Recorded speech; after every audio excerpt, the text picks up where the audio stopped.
Hello again, and thank you for joining us on yet another episode of Space Nuts. I don't know what we're up to, 652. Blimey. And we only started yesterday. Coming up in this Q&A episode, we will be answering questions about moons with atmospheres, secret astronomy. This is a fascinating question. We've also got a question about hot Jupiters. We've talked about them before, and a very rare, never before asked, black hole question. That's coming up in this Q&A edition of Space Nuts. 15 seconds. Guidance is internal. 10, 9. Ignition sequence start. Space Nuts. 5, 4, 3, 2. 1, 2, 3, 4, 5, 5, 4, 3, 2, 1. Space Nuts. Astronauts report it feels good. Joining us again to resolve all of that is Professor Fred Watson, astronomer at large. Hi, Fred. Hello, Andrew. How are you? Good to see you again. I'm as well as I was the last time you saw me. Yes, all those years ago. That's right. Yeah, minutes or seconds, whichever comes first. We've got some good questions today, and I thought we might just get straight into it if you're ready to. Oh, no, I've got an announcement. Oh. Yes. Better do that then. It's a bit of shameless self-promotion. I've finally released my science fiction trilogy. Yay! It's out there. I'm just putting the final touches on a few bits and bobs, but the ebook is out. The paperback should be out by the time you hear this, unless you're watching us live on YouTube. Hello. It's called The Human Epoch, which I did look up to see if there are any other science fiction books with that name, and there are not. So The Human Epoch, parts 1, 2, and 3. I released them all at once. Oops. I nearly released the microphone. Yeah, all at once. I thought I'm going to write the whole thing and release it as a batch rather than write one book and then release it and then make people wait a year. Now, the whole bang lot's out there already on its way. Seasons 1, 2, and 3. Yes, exactly. Yeah. I hope people enjoy it. Can't wait to get the feedback. Good, bad, or indifferent. So The Human Epoch. Look for it. And you should be able to order it from bookshops. I don't know how it works. But looking at the cost of printing and the sharing of spoils, if you sell a book for $20 these days, you might get $2 or $3 out of that. It's a tough industry. Very. Yeah. I mean, you've really got to sell tens of thousands of books to even scratch the surface, You do. which I have not done. Yeah. Neither have I.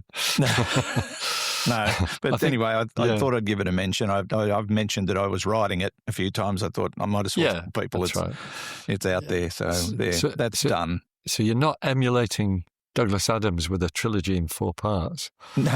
No, but, I might continue the story because I became very. I don't know if this happens to other authors. I'm sure it does. Oh, there you are. It happens to Geordie. Yes, it does. He's a bit late. We could have used him in the last episode. We could. That's right. With the dogs.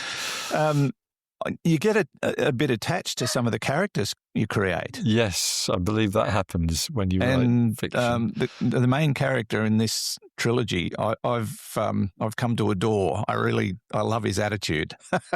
That's all I'll say. Okay. All right. Okay. He's a different kind of character. Is he based on anybody real? No, I made him up, and I made him Canadian. I don't know why. Okay. I just did. I just thought. The Canadians never get much of a mention in science fiction novels, so I thought I'll make my hero a Canadian. Good on you. Yeah. Good on you, Andrew. All right. We should get into. Before we do that, I better just go and see what's because I'm home alone at the moment. I just want to see what's upsetting Geordie. I won't be a sec. All right. Okay. Yeah, this doesn't happen very often.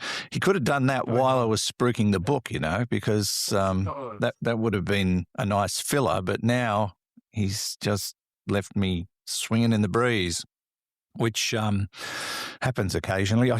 This used to happen on radio. I remember once years ago, we were expecting some guests, so I played an appropriate song. I think they were circus performers, and I played Circus by Britney Spears in the hope that they would actually arrive while the song was on. and I got lucky. They walked in the door just as it was finishing, so I got the interview on air in time. It's sometimes a bit scary like that. Anyway, welcome back, Fred. Is Geordie okay? Yes, I don't know what was causing the howling. Ruckus? A butterfly, probably. Honestly, it's that level that sets him off. A leaf moves 200 metres away across the forest, and off he goes. That's right. He could probably use a GPS collar at some point. There are times when he could use a muzzle, I think, to stop. Well. Now, let's get into some questions. I think that's why we're here. Oh, I suppose it is, yes. Yeah. Yes. So first question comes from Chris in Exmouth in the UK. Just wondering, could a moon ever have an atmosphere, and is it possible for a moon to be close enough to a planet to share an atmosphere? Really enjoy the show. Thank you, Chris, for sending that in. Look, we already know in our solar system there are moons with atmospheres, and I do believe they do share their stuff with their home planets, some of them. Correct, that's right. Although it's sort of probably not quite what Chris has in mind. So yes, the classic example is Saturn's moon Titan. That has a very thick atmosphere, atmospheric pressure, I think 1.5 times that of the Earth. It's a dense atmosphere, and also opaque because it's rich in hydrocarbons. It's the same stuff that makes smog in a city, is why we can't see through Titan's atmosphere. So yes, a moon can have an atmosphere, but you can't have a situation where you had a planet and a moon which were sort of embedded in a much larger dense atmosphere. And that's because you basically slow down the moon as it orbits the planet, and it doesn't last very long. In fact, that's what brings satellites down from orbit, low Earth orbit above the Earth. They are slowed down by the Earth's atmosphere, even though it's very tenuous up there, and nevertheless it slows them down and they fall deeper into the atmosphere, and the deceleration continues. But the example that you've mentioned is the one that came to mind when I read this question as well, which is the dwarf planet Pluto, which has a large moon. It's about half the size of Pluto, actually. It's called Charon, or Charon, not Sharon. Some people call it Sharon. They do know that. Charon. Shaz for short. Shazza, yeah. It's a large moon, as I said, half the size of Pluto. And so they are, in a sense, a binary dwarf planet system because they orbit around a point which is outside the body of Pluto, which is the kind of definition of a binary system, something orbiting around a common center of gravity. So you've got that unusual situation to start with, but it appears that because of that geometry, the atmosphere of Pluto, which is very, very thin, but it is there. I was once helping a project that measured the atmosphere of Pluto, not from space, but by Pluto passing in front of a star as observed with the Anglo-Australian telescope. We could see it dimmed gradually, the light of the star, rather than just switching off as it would have been if there'd been no atmosphere. So that atmosphere is mostly nitrogen gas, or the part that's escaping, and apparently it is basically captured by Charon. There's this flow of the nitrogen from Pluto to its dwarf planet companion. There's probably something similar happens with the Earth and Moon, but very, very much less intense. There's probably a bit of gas transfer from the Earth to the Moon, given that the pressure of the Earth's atmosphere doesn't just stop suddenly. It falls away very gradually. And in fact, there are some of the molecules of the Earth's atmosphere that are out at the distance of the Moon. So they probably do exchange, some low levels of gas, but not very much. And it is, yes, it's a different situation from perhaps what Chris had in mind with an atmosphere with a planet and its moon both orbiting within it. Yeah, I understand what he was saying, and as you suggested, it would be an impossible situation. Although we do see, I think, around the gas giants, some of those planets, particularly the ice worlds, do shed some of their material, which is picked up by the gas giant. I think is it Enceladus?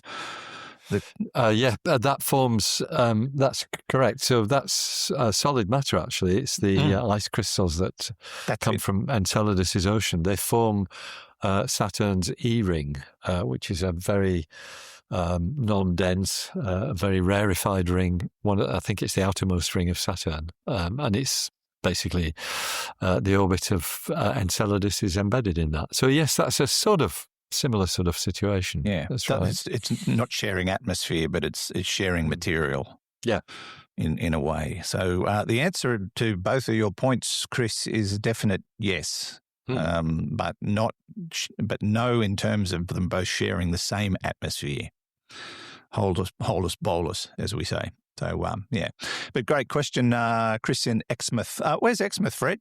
Down in Devon. It's a lovely part of the country. And it's not far from Exeter. The River Exe runs through both of them, as you'd expect. The River Exe... Owned by Elon Musk?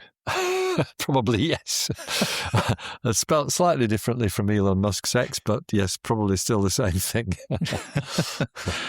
Thanks for the question, Chris. Our next question comes from somebody who's keeping their name a secret, and it's about secret astronomy. Oh, hang on. I've got to change pages. Here we go. I have a question about secret astronomy. We know that gamma ray bursts were first detected by spy satellites looking for nuclear testing. We know that satellites use star tracking and star catalogs for calculating their position. And we know that the Nancy Grace Roman, launching hopefully in August, is built out of a spy satellite that the National Reconnaissance Office, the U.S. Spy Satellite Agency, donated to NASA because they weren't going to launch it. They donated 2, and only 1 is being used yet. And we know that the Space Force released a bunch of observational data around bolides to help with planetary defense and asteroid detection and understanding. So by their nature, spy satellites tend to point at the Earth, but obviously they push into a lot of astronomy and astronomy adjacent things. And I just wondered if you could speculate, given their budgets and constantly improving capabilities, where they might be ahead of public astronomy or running into things that might be pretty interesting in a few years. Thank you so much. Thank you for the question. I don't know who that was, but that's okay. It happens from time to time, but interesting question, Fred. Really, it's not just an interesting question, but a very well posed one as well, because everything our anonymous questioner said is true. And so we are being invited to speculate on what else might be up and running. We didn't know for a long time that there were 2 more Hubble telescopes because the company kept the built it. I think it might have been Perkin-Elmer. I'm not sure, but they kept their cards very close to their chest in terms of the existence of the Hubble telescope. But it turned out subsequently we found out there were 2 more built for surveillance. Something else that did find its way into astronomy that was originally secret was President Reagan's Star Wars technology, which required adaptive optics. And those are optical surfaces that change in response to basically to things like scintillation in the atmosphere or twinkling for a star. So that adaptive optics technology is now used very commonly in astronomy.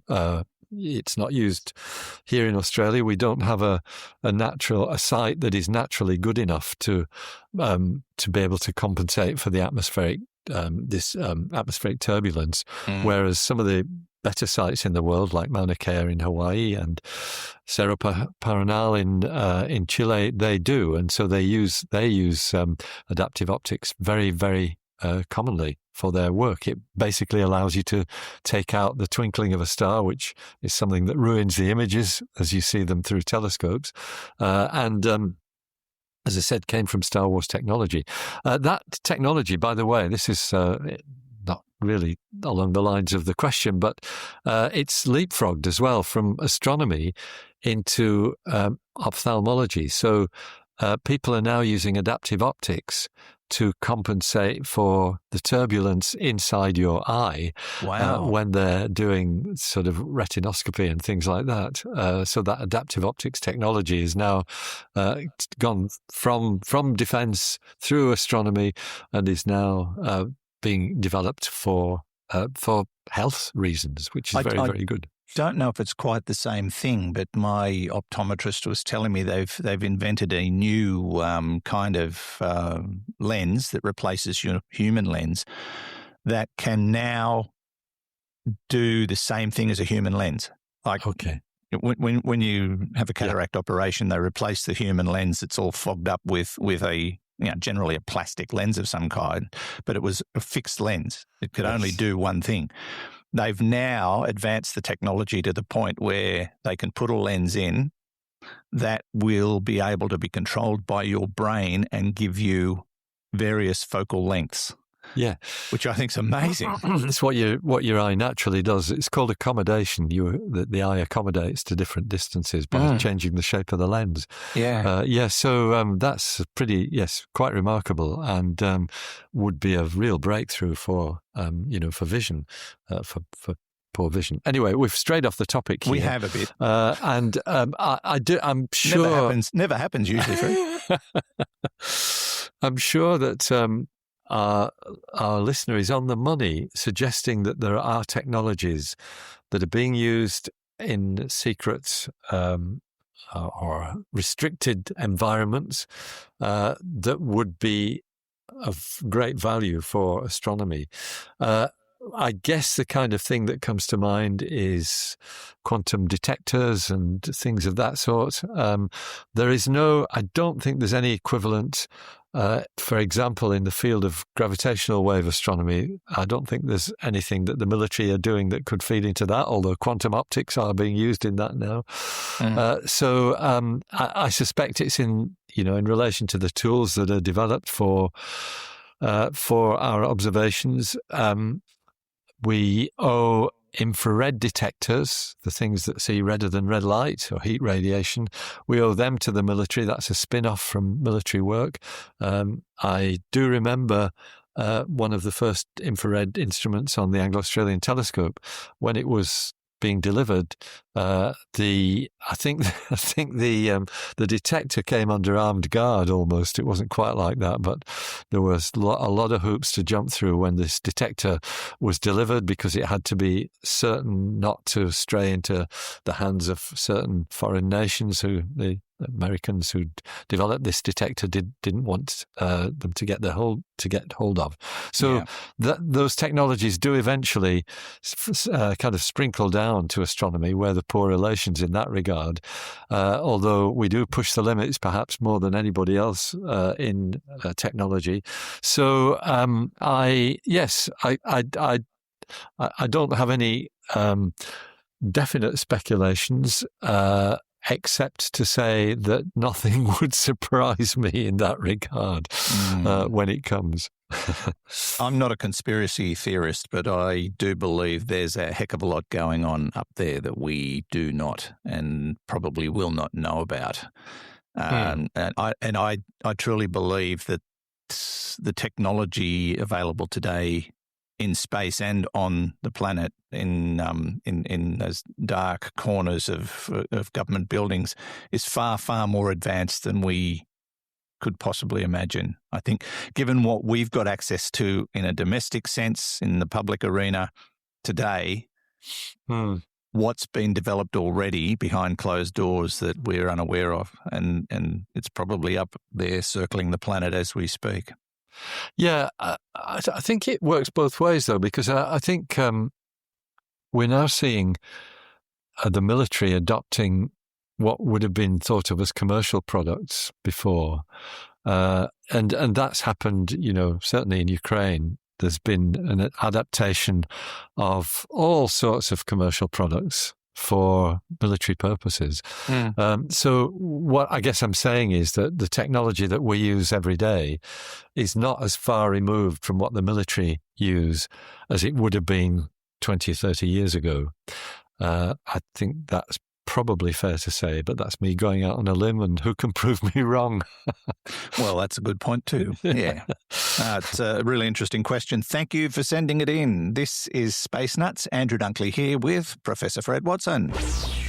Let's take a short break from the show to tell you about our sponsor NordVPN and to discuss your online privacy. Because let's face it, these days, whether you're browsing at home or jumping onto public Wi-Fi at a cafe or an airport or wherever, your data is constantly at risk. Hackers, trackers, even companies you've never heard of, they're all trying to get a piece of your digital life. And that's where NordVPN comes in. Our sponsor is fantastic. It's one I've been using for many years now myself, and I have absolute faith in their product. NordVPN encrypts your internet connection, hides your IP address, and keeps your personal information safe from prying eyes.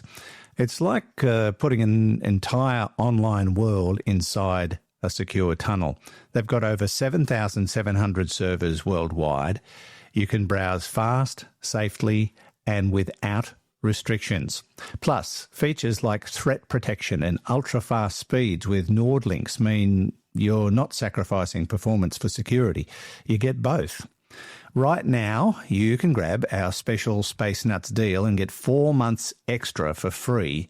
Plus, there's a 30-day money-back guarantee, so it's completely risk-free to try. Just head along to our special URL, nordvpn.com/spacenuts. That's nordvpn.com/spacenuts, and don't forget to use the code SpaceNuts. That's nordvpn.com/spacenuts. Stay safe, stay private with NordVPN, our sponsor. I believe that this nation should commit itself to achieving the goal before this decade is out of landing a man on the moon and returning him safely to the earth. Space Nuts. Another audio question from Fenton. Hi, this is Fenton calling you from St. Paul, Minnesota in the U.S. I have a question for you regarding the solar systems that contain so-called hot Jupiter planets, those which are very close around their suns. Is it reasonable at all to expect that they will have smaller planets, rocky planets, or are there good reasons that come to mind where that should not be the case? I'd appreciate hearing your theories on this, what the variables would be in this, and I, of course, enjoy listening to your show. Thank you very much. Goodbye. Thank you, Fenton. Fenton's one of our semi-regular sender-inners, and he's always got a very interesting question in mind. I'm guessing that what he is asking is if you've got a solar system with hot Jupiters that are orbiting their parent star in close proximity, could those systems have rocky planets further out? Now, the downside of exoplanet detection is rocky planets are very hard to find at a distance. You generally find the gas giants fast or first.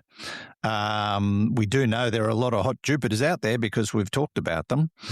What's the likelihood that that's a common thing? Not that there's anything absolutely common about anything you find when you start looking around at other solar systems. Yeah, that's exactly right. Our solar system is very neat and tidy compared with most of the other ones that we've detected. But you're absolutely right, Andrew.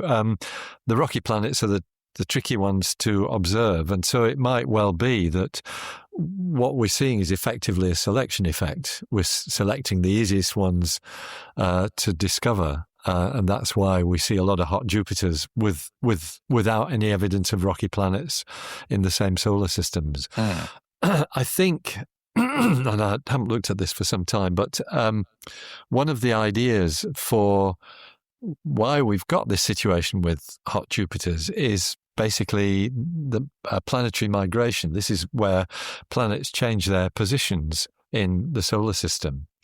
And that might have happened to some extent in our solar system, but not in a really sort of kind of existential way, not in a way that will totally alter the shape of the solar system. Because we've got 4 rocky planets, which are the innermost ones, and they exist within a zone where water exists as a gas, whereas beyond the orbit of Mars, and we sometimes call that the frost line or the ice line, water exists as ice, and that ice is what has allowed the gas giants to grow to the size that they have, because the ice basically collects and the planets absorb it. So you've got not just a mass of rock being formed, but ice as well, and then you end up with a gas giant planet. So the 4 gas giants we think are like that because they're outside the frost line. Now, if you've got planetary migration taking place, then some of those planets could wander into the inner solar system, and it may essentially leave your solar system looking like some of the ones that we see, with a hot Jupiter orbiting very close to the parent star, but also perhaps with some rocky planets lingering, moaning around or moping around, where they've been projected to by the rearrangement of the planets, because some of them could be ejected by planetary migration. If you've got, your gas giant wanders too near your little rocky planet, it's going to boot it out the solar system altogether. Yeah. But I suspect that there will be solar systems, and as that will turn out to have both hot Jupiters and rocky planets. And as our technology improves and allows us to detect these things at lower masses, I think we'll be finding them as well. So watch this space, Fenton. That's the bottom line there. Theo was a wandering planet. Yes, that's right. Theo wandered into the Earth back in the literally late 4,000 BCs. Yeah. 4,000 million BCs, I beg your pardon. 4 billion BCs, yeah.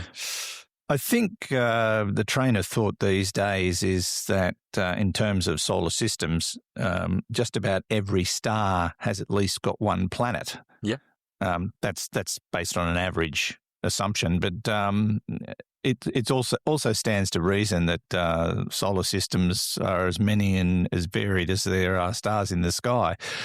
Ours, which has the 4 rocky planets, then the gas giants as you move out, and then the dwarf planets beyond that. Ours seems to be quite different from most. It does. That's what I meant. It's very neat and tidy compared with what we see elsewhere. Certainly, if you were on the planet of a star 100 light years away, our rocky planets would be very difficult to detect, and you'd probably think all it had was Jupiter. Because you'd be able to detect Jupiter relatively easily.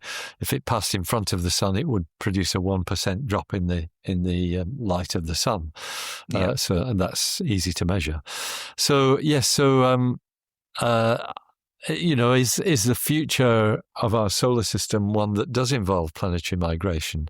It doesn't seem to be. The planets seem to be in very, very stable orbits, and maybe that's just something to do with the geometry of the solar system itself, but maybe it's something to do also with why intelligent life has evolved on one of those planets, because we've had this long-term stability over many millions of years. Which is why it's going to be near impossible to find another intelligent, communicative civilization, because the circumstances are unique. Could be. Probably. Yeah, could be almost unique. Yes. Thank you, Fenton.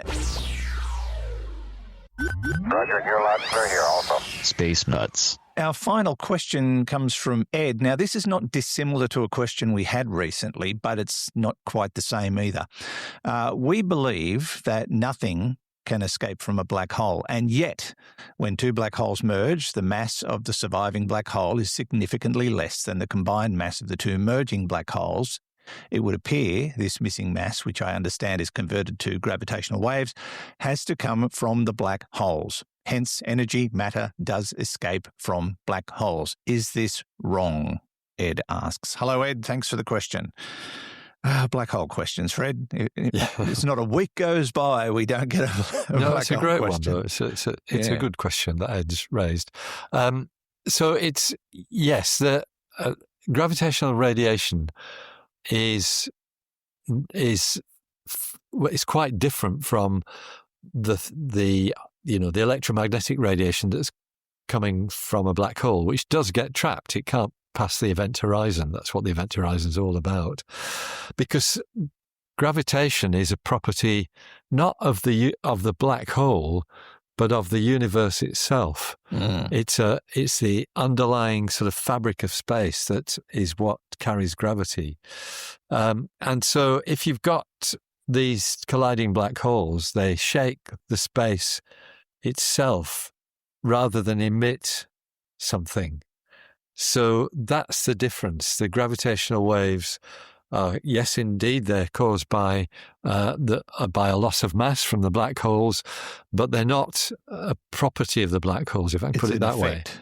It's an effect rather than something being emitted. So Ed's quite right that nothing can escape a black hole, but gravitational waves apparently do, but they're not. They're basically what you're seeing is something to do with the universe, not the black hole.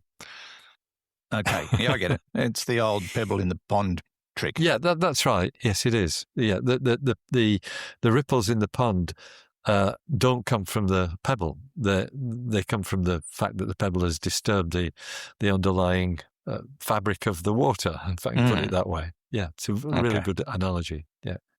Oh, I come up with all sorts. You do, but that's a cracking good one, Andrew. Well done. I like that. I think you told it to me once before. Maybe. Maybe. So that's the simplicity of it, really. There's not much more to tell. No, that's right. It's not, it doesn't defy the logic of nothing being able to escape a black hole. It's because yes, Ed's right, nothing can. Nothing solid or electromagnetic or particles can't either. But the gravitational field is different. It's something to do with the underlying universe. Indeed it is. Thanks, Ed. Great question. And, answered very simply in the end, which doesn't happen often, does it really? No. Usually they're not answered at all. or just adequately. Yes, adequately, that's right. Thanks, Ed. Thanks to everyone who sent in questions. And if you would like to send a question to us, please do. Go to our website, spacenutspodcast.com or spacenuts.io, and there's a little button up the top, or a tab or a link or whatever. It's a link. AMA stands for Ask Me Anything, and you can send your questions in through that particular interface, text or audio.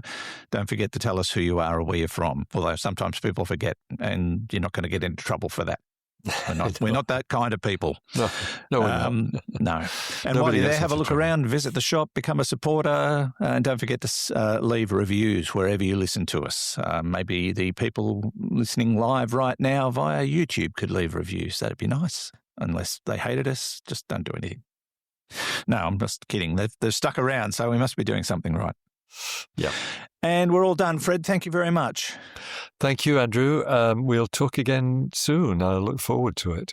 I hope so. Professor Fred Watson, astronomer at large. Thanks to Hugh in the studio who couldn't be with us today because he's got a black hole problem. He called a plumber and neither of them can get out.